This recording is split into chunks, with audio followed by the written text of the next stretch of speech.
মর্যাদা দিছে, আর আমিও আমার সাধ্য মতন তাদের পাশে সবসময় থাকার মতন আমি আমার চেষ্টা করি সাধ্য মতন। আসলে ঘর যত বড়, মানুষও অত বেশিও। দেখেন আরেকটা জিনিস বলতে হয়, যেহেতু আজকে আমার বাচ্চা আমাদের একটা পড়ার মতো একটা ব্যবস্থা করে দিচ্ছে, কইতে হয় যেহেতু আমি 3 বছর সাধারণ সম্পাদকের দায়িত্ব পালন করছি। আসলে এটা একটা মহান দায়িত্ব, এটা বিশাল একটা দায়িত্ব। আসলে আমি আগে সাংগঠনিক ছিলাম, আমি এতটা বুঝি নাই। এটার যে সময় আইসি দেখলাম যা কিছু হয় সংগঠনে, যা বালা হয় খারাপ হয় সব সভাপতি সেক্রেটারি ভাই ভোট দেয়, আর অন্য যারা আছে সেরকম এটা তেমন একটা ভোট দেয় না। আর আমরা এগুলা মাথায় নিয়ে কাজ করতে হয় এই কারণে, যেহেতু বিভিন্ন সময় আমাদের শ্রমিকরা বিভিন্ন ঝামেলার মাঝে জর্জরিত হয়, এগুলো আমরা মোকাবেলা করতে হয়। দেখা গেছে মোকাবেলা করতে গিয়ে কেউ পক্ষে যায়, কেউ বিপক্ষে যায়। আসলে আমাদের তো এই সময় তেমন কিছু করার থাকে না। আসলে দুজনের একটা মানুষ সবাইকে খুশি রাখতে পারে না। আর একটা বিষয় কই, আমরা যেমন পরিবারের যদি কিছু মানুষ বা একটা 2 ভাই থাকে বা 3 ভাই থাকে বা 4 ভাই থাকে, কিন্তু পরিবারের 5 জনকে কেউ একত্রিতভাবে থাকতে পারে না। দেখেন, আর আমরা 500 মায়ের 500 সন্তান, আপনাদেরকে নিয়ে আমরা কাজ করছি। কাজ করার গেলে ভুল হয়, আর যে কাজ করে না এর ভুলের কোনো সুযোগই থাকে না। কাজ করতে গিয়ে আমাদের যে ভুল ত্রুটি, আমি মনে করি আমি ফেরেশতা না, আমি মানুষ। আর মানুষের দ্বারা সবসময় ভুল বই, আর একমাত্র ভুল কে করে না, শয়তানে ভুল করে না। আর মানুষ ভুলশীল, আর মানুষ আবার ক্ষমাশীল। আল্লাহ তাআলা বলছেন, আমি মা বাবার থেকেও কোটি কোটি কোটি কোটি গুণ দয়ালু। সে আল্লাহ আমাদেরকে কেউ যদি ক্ষমা চায়, আল্লাহ ক্ষমা করে দেয়। তো মা বাবা তো বহুত পরের হয়। মা বাবা দেখেন কোনো একটা সন্তান যদি কোনো জায়গায় অন্যায় করে বা কিছু করে, মা বাবা জান কোরআন দিয়ে না আমার ছেলে আমি আমার ক্ষমা করে দিলাম। নেটিয়ে তো আল্লাহ তাআলা তো আমাদেরকে আরো কোটি কোটি গুণ দয়ালু। আল্লাহ যদি মাফ করে রাখতে পারে, আমি মনে করি আপনারাও আমাদেরকে যদি ভুল ত্রুটি হয়ে থাকে মাফ করে দিবেন। আর আগামী দিন আমাদের টেকনোলজি যে উন্নয়নের যে দ্বারা কিভাবে বজায় থাকবো, এখানে আমি আরেকটা জিনিস কইতে চাই। এখানে কিছু অপপ্রচার যেভাবে আমাদের মাঝে শুরু হয়েছে, যেরকম নোংরামি, আমাদের টেকনোলজি ইতিহাসে কিন্তু এটা ছিল না। আর আমরা মনে করি আমাদের স্বল্প সংগঠনে, যেহেতু স্বল্প গাড়ি স্বল্প শ্রমিক, যেহেতু আমাদের সংগঠনটা এত বড় না, কিন্তু আমরা বিভাগ, আমাদের বিভাগটা প্রতিষ্ঠিত করছে আমাদের ইকবাল হোসেন রিপন ভাই। রিপন ভাইয়ের আমলে আমাদের জেলা থেকে বিভাগ পরিচিত হয়েছে, কিন্তু আমরা একবার মাধবপুর পর্যন্ত আমাদের এরিয়া, আমাদের শ্রমিকও কিছু বাড়ছে। কিন্তু এরকম শ্রমিক আমরা মানে অপ্রয়োজনীয় কিছু শ্রমিক আমরা এরকম বাড়াইছি না। আমরা যারা প্রয়োজন ছিল, যারা হেল্পার আছে, যারা হেল্পারের মানে যোগ্য ছিল, তাদেরকে আমরা কার্ড দিছি। আমরা এরকম ডালাওভাবে বিভিন্ন মানুষ আনিয়া কার্ড দিছি না। আমাকে এখানে যেমন আমার অনেকেই আমার যেহেতু কষ্ট পাইব অনেকেই কার্ড চাইছে, কিন্তু আমার আমলেও এরকম কার্ডগুলা দিছি না। কার্ডগুলা না দেওয়ার কারণটা এইটাই, দেখেন আমরা কিন্তু শ্রমিক, আমাদের একটা নলেজ বা আমাদের একটা বুঝ আছে। শ্রমিক আমরা কোনো শিক্ষিত, কোনো বড় শিক্ষিত কিন্তু মানুষ শ্রমিক হয় না। আমাদের মতন কিছু নিম্ন খেটে খাওয়া মানুষগুলোই শ্রমিক হয়, কোনো বড় লোক কোনোদিন শ্রমিক হয় না। আমরা দিনমজুররাই শ্রমিক হই। তো আমরার মাঝে এরকম জিনিস চাইছি না, আমার ব্যথাটা অন্য বুঝতো না। মনে করেন অন্য এখান থেকে যদি আমি আইনা কেউ বুঝাই, আমার শ্রমিকের দরদ কি বুঝতো না। শ্রমিকের দরদ একমাত্র শ্রমিক হইলেই হ্যাঁ বুঝবো, এই শ্রমিক ছাড়া বুঝতো না। তো আমরা যারা আপনারা দায়িত্ব দিয়েছিলেন, আমরা শ্রমিক কিন্তু আমি আরেকটা বিষয় কইতে চাই। আমি কিন্তু একসময় আপনাদের মতন যারা এখানে হেল্পার আছে, এসপিআর আছে, এসপিআর তো অনেকেই আছে, ছোট ছোট যারা আছে এরা এসপিআরই করেন। আমিও টেঙ্গুলিতে এসপিআরই করছি। এসপিআরের গাড়িগুলি দুই আমি একসময় হেল্পারে পরিণত হয়েছি, তারপরে আমি ড্রাইভার হয়েছি। ড্রাইভার হওয়ার পর আমি রাজনীতি ময়দানও আমি গিয়া করছি। আপনারা সফলতা সাহিত আমাদের ভোট দিচ্ছেন, নির্বাচিত করছেন। আমি আমার এই দীর্ঘ 15 বছরের সময় আমি বহুত সেক্রেটারি দেখছি। আমি তিনজন সেক্রেটারি দেখছি। আমার আমির মামারে দেখছি, আমার রিপন ভাইরে দেখছি, আমার সোহেল ভাইও 2 বছর দায়িত্ব পালন করছে। বলেছেন রিপন ভাই এসব মারা যায়, এর পরবর্তীতে আমার সোহেল ভাই সেক্রেটারি দায়িত্ব পালন করছে। আমার একটাই কথা, আমি প্রয়োজন হলে আল্লাহর তরফ থেকে আমি কইলাম, যদি কোনো ফয়সালা আমি এটাই গ্রহণযোগ্য, এটাই মানিয়ে নিলাম। সবকিছুর ফয়সালা তো আল্লাহর থেকে। আমরা যেমন পৃথিবীতে জন্মগ্রহণ করছি, আমরা 5টা জিনিসের উপর ইমান আনিয়ে জন্মগ্রহণ করছি, এর একটা হলো আমার তকদির। আমরা যদি কোনো ব্যক্তি যদি তকদিরে মানি না, তাইলে আমরা মুসলমান থেকে খারিজ হয়ে যাবো, মুসলমান থাকতাম না। ওই তকদিরের মাঝে আমার বালা এবং মন্দ বা আমার ইজ্জতি আমার সব এই তকদিরের মাঝে আছে। আমি ওই তকদিরের বিশ্বাস রাখিয়া কইলাম, এই তকদিরের মধ্যে আমি ইমান রাখি, আমি এই বলে আমি কইতেছিলাম, আমি আমার কাজের দ্বারা, আমি আমার মেহনতের দ্বারা আমি যতক্ষণ চেষ্টা করছি, সবসময় শ্রমিকের ভাষা তার চেষ্টা করছি। আমি তো আগেই বলছি, আমি মানুষ ভুল হইতে পারে, আমার কাজের দ্বারা ভুল হইতে পারে। আমি জানা সত্ত্বেও আমি চাইছি না কোনো একটা ভুল কাজ করি, কোনো একটা ভুল সিদ্ধান্ত নেই। যদি তার বাদ যদি হয়ে যায়, আমি মনে করি আপনারা ক্ষমা দৃষ্টিতে দেখবেন। আর আমাদের যে উন্নয়নের যে টেকনোলজির যে ধারাবাহিকতা আছে, আমরা যে আমি বললি আমার যে আমলে আমি যেহেতু আমি ওনাদেরকে শ্রদ্ধা করি, আমার যারা আমাদের আজকে মাথা সুজি করে দিচ্ছে আমি তাদেরকে বললে হইতো না। আর যারা ময়মুরব্বী আছে আমাদের টেকনোলজির মাঝে, অনেক ময়মুরব্বী আমাদের মাঝে নাই, যারা দুনিয়ার থেকে অনেকে চলে গেছে। আর আমাদের যে বর্তমান প্রজন্ম, বিশাল একটা অংশ হলো তরুণ প্রজন্ম। আমাদের মাঝে এখানে যারা আছে অনেকে আমাদের অতীত জানে না, ইতিহাস জানে না, যার কারণে আমরা কিছু ইতিহাস যদি আমি তাদেরকে মনে না রাখি, তাদের কথা যদি না কই, তাহলে আপনার পরের প্রজন্ম জানতো না। প্রজন্ম তো আমার জানা উচিত আছে, আমার ওই সেক্রেটারি কি করছে, এই সেক্রেটারি কি করছে, এই সেক্রেটারি কি করছে, এটা তো বিষয় একটা জানা দরকার আছে। আমি অত্যন্ত বদলদার সাহেব কইতে চাই, তারা যারাই আসিল টেকনোলজির যারা 3 জন সেক্রেটারি দায়িত্ব পালন করছেন, সভাপতির দায়িত্ব পালন করছেন অতীতে, এরা অত্যন্ত ভালো মানুষ আছে, তারা 100% ভালো মানুষ আছে। আমাদের যেহেতু একটা মাতার মতন কথা কোয়ার মতন সুযোগ করে দিছে। যদি আমার এই সংগঠন না থাকতো আমরা অনেক লাঞ্ছিত হইতাম, অনেক অপমানিত হইতাম। যেমন আমার যে আমলের আগে যারা সেক্রেটারি আছিল তাদের সাথে কিন্তু আমাদের মালিক সমিতির দীর্ঘদিন একটা মানে বেজাল থাকতো, লং টাইম একটা বেজাল থাকতো।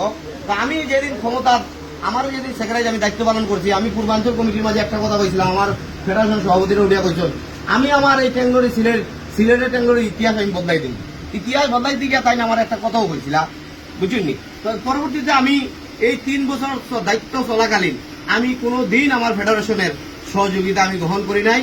আমার শ্রমিকের যদি কোনো সমস্যা হয়েছে, আমি সিলেট বিভাগীয় টেঙ্গরির যে সম্মানিত মালিক মহোদয় আছেন তাদের সহযোগিতার মাধ্যমে শ্রমিকের যে সমস্যা আমি নিরসন করার চেষ্টা করছি।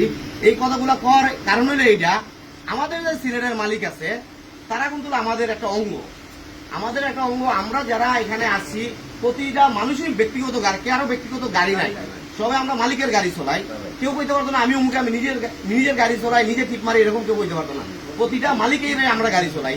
সুতরাং তাদের টিপ, তাদের সাথে আমাদের ভালো সুসম্পর্ক যদি না থাকে, দেখা যায় যে একজন মানুষ সামান্য অপরাধ করছে তারা চাকরিতে নামাই দেয়, তখন যদি আমার ভালো সুসম্পর্ক আমি সেক্রেটারি হিসেবে আমি না রাখি, তাইলে এই মানুষের আমি চাকরি দিতে পারি না। আমার আমলও আমি বুকে হাত দিয়ে কইতে পারি, যতজন মানুষের চাকরি গেছে অধিকাংশ মানুষরা আমি পুনরায় চাকরির, আমার কমিটির যে নেতৃবৃন্দ আছে পুনরায় চাকরির আমি ব্যবস্থা করে দিছি। কিছুদিন আগের একটা কাহিনী, আমার তানিম এন্টারপ্রাইজের আমার আব্দি জলিলের বাংলার সাগরের তার একটা চাকরি গেছিল গা, অনেকে রিকোয়েস্ট করছে, আমার তানিমের মহাজন মানছে না, নামানোর বাদে আমি বলছি তুমি একটু ধৈর্য ধারণ করো, ইনশাল্লাহ আমরা যেহেতু আছি, আমরা কমিটি যেহেতু নেতৃবৃন্দ আছি, আমরা তোমার পুনরায় উড়াইয়া দিব। তৎকালীন আমাদের যে সানোয়ার ভাই, ওনার সাথে পরামর্শ করিয়া আমরা সাগরে যে মাজনে নিত না, আমরা তার মতো তারা গাড়ি তুড়াই দিছি। এখন যদি আমার এই মালিকগুলার লোকে যদি ভালো সম্পর্ক না থাকতো, তখন আমার এই শ্রমিক কি ফেটা লাগতে খাইতো না, এক সময় রাস্তা ঘুরতো। আমি তার একটা চাকরি মালিকের একটা চাকরি আমি দেওয়ার মতো সম্ভবতা আমার নাই।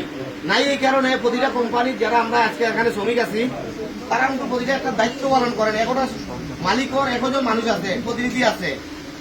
অতীতে আমাদের যে নোংরামি, আমাদের সংগঠন যে শ্রমিকরা লাঞ্ছিত হয়েছে, যে লাঞ্ছিতর পিছনে কিছু মানুষ তৈরি আছিল, এই মালিকরা কিন্তু আমাদেরকে বেতন ভাতা সবকিছুই আমাদেরকে দিত। আমার কিছু স্বার্থের কারণে, আমার কিছু সামসামির কারণে আমরা গিয়ে বলছি না সাহেব, তারা এইটা বেছে ওইটা বেছে, এদেরকে বেতন দিয়েন না, যার কারণে আজকে মালিকরা এই কঠিন হয়েছে। এটার পিছনে আমরা কিছু দালাল দায়ী। হাত দিয়ে বলতে পারি, আমি যতদিন রাজনীতি করি, আমি কিন্তু একজন তরুণ ছিলাম। আমি 2013 সালে আমি তানিবরে একটা 41 নম্বর গাড়ি কিন্তু আমি চলাইতাম, একটা বালা চাকরি। আমি যে সময় রাজনীতি ময়দান হয়েছে আমি চাকরিটা ছাড়িয়ে দিছি। আমি আমার ব্যবসা দিয়া আমি আমার পরিচালনা করছি, আমার একটা বালা চাকরি। এটা সবাই জানেন তানিম এন্টারপ্রাইজের চাকরিটা কি মূল্যবান একটা চাকরি। এই রাজনীতিতে আমি চাকরি ছাড়িয়েছি। যদি দেখছি এই টেঙ্গরি শ্রমিক ইউনিয়ন যদি চাকরি করি, তাহলে শ্রমিকের সব সময় সব জায়গায় যাওয়া যায় না। আর বিশেষ করিয়া 3-4টা পদ আছে, এরা সবসময় বেকার থাকা লাগবো। এরা শ্রমিকের সুখে দুঃখে সবসময় যাওয়া লাগবো।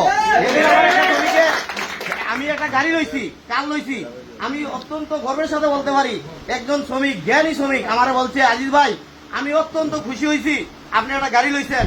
আমি যে জায়গা কইতে পারবো কি আমার সেক্রেটারি একটা গাড়ি আছে, আমার সেক্রেটারি একটা বাড়িও আছে, আমি এটা গর্ব করিয়া কইতে পারি। এই কারণে কইলাম কথাগুলা। একটা ইউনিয়নের যদি নামি মানে একটা ইউনিয়নের যদি সেক্রেটারি কোন অন্য যারা কোন সব যদি মেহনতকারী হয়, যদি সব চাকরিজীবী হয়, তাহলে শ্রমিকের এই বিভাগীয় সংগঠনটা কিভাবে সামলাইব? কিভাবে হ্যাঁ পরিচালনা করব? আমরা শ্রমিকের স্বার্থে চাকরি ছাড়ছি, শ্রমিকের স্বার্থে আমরা আজ পর্যন্ত বেকার আছি, আমরা কোনো চাকরি করি না। আমরা সংগঠন থেকে এরকম কিছু কেউ বলতে পারবে না। আমরা কইলাম তো আমাদের সংগঠন এখন নির্বাচন কমিশনার চলে। আমি এদের নির্বাচন কমিশনারে কইছি, আপনারা দেখেন আমাদের হিসাব কিতাব গুলা যারা প্রশ্ন তুলছিল, আমাদেরকে চোর সাব্যস্ত করতে চেষ্টা করছিল, যারা তত্ত্বাবধায়ক সরকার নির্বাচন কমিটি না দিয়ে আহ্বায়ক কমিটি দেওয়ার চেষ্টা করছিল, আপনারা তদন্ত চলান। আমি আজি যে বোকা দিয়ে কইতে পারি, আমি এই 3 বছরে আমি কেশিয়ারের বাইরে আমি কোনো টিয়া আমি গ্রহণ করি নাই। আমার কেশিয়ারে যদি আমার 10,000 টিয়া দিছে, আমি যদি একটা জিনিস একটা পানি বোতল কিনছি, এই টিয়া দিয়ে আমি লেখা ছাড়া আমি দ্বিতীয় টিয়া আল্লাহর রহমতে আমি লেখাই নাই। আমি এরকম না যে আমি একবারে বেকার এই শ্রমিকের টিয়া নিয়ে খাওয়া লাগবো। ইনশাল্লাহ আপনারা জানেন আমি ব্যবসা বাণিজ্য করি, আমি আমার টিয়া সবসময় চাই আমি আমার একটা অংশ এই শ্রমিকের কাজে লাগাই। হ্যাঁ, চা খাই, আর চাও যদি খাই, আমি সবসময় আমার মন যে এটা চিন্তাধারা থাকে আমার। এই যে আমি এখানে বড় বড় লেকচার দিতেছি বা লেকচারে ধরেন, আমার সত্য মিথ্যার যাচাই কে করবে? আমি যদি মিথ্যা করি আমার সাথে যাবো কি আল্লাহ? আমি এখানে একবারে বাসাই নিলাম আর আমার কথার কোনো মূল্যই নাই, তো এটার কোনো যুক্তিগত হইতে পারে না। আমি জয়কে আমি আপনার খুশি করবার লাই করাম না। আমি যদি কিছু করি কিছু নেই, আমি আবার এর থেকে রিটার্ন 2 গুণ দেওয়ার আমি চেষ্টা করি। বক্তব্যটা অনেক লম্বা হয়ে যায়, যেহেতু ইতিহাস অনেক জানা আছে, আমার ইতিহাস অনেক জানার কারণে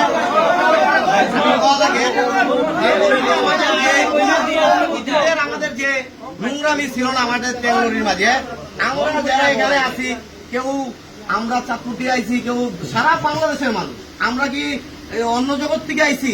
আমরা তো সিলেটের, আমরা তো বাংলাদেশের মানুষ, আমরা সিলেটে বসবাস করি। সিলেটের আয়ুর্নীতি বা যুগাল যেই জায়গার মানুষ নাই ওই জায়গার কোনো মূল্য নাই। দেখেন গোলাপুঞ্জ গ্যাস ফিল্ডের এক সময় অসংখ্য সিলেটি মানুষ ব্যবসা করিয়া চলতো, গাড়ি আসিল, মানুষ আসিল, শ্রমিকরা আইতো।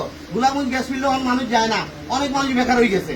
তো যেই জায়গাতে একটা প্রতিষ্ঠান থাকবো ওই জায়গার মানুষও লাভবান হইব। আমি মনে করি যেই জায়গার প্রতিষ্ঠান না থাকবো ওই জায়গায় লাভবান হইতো না।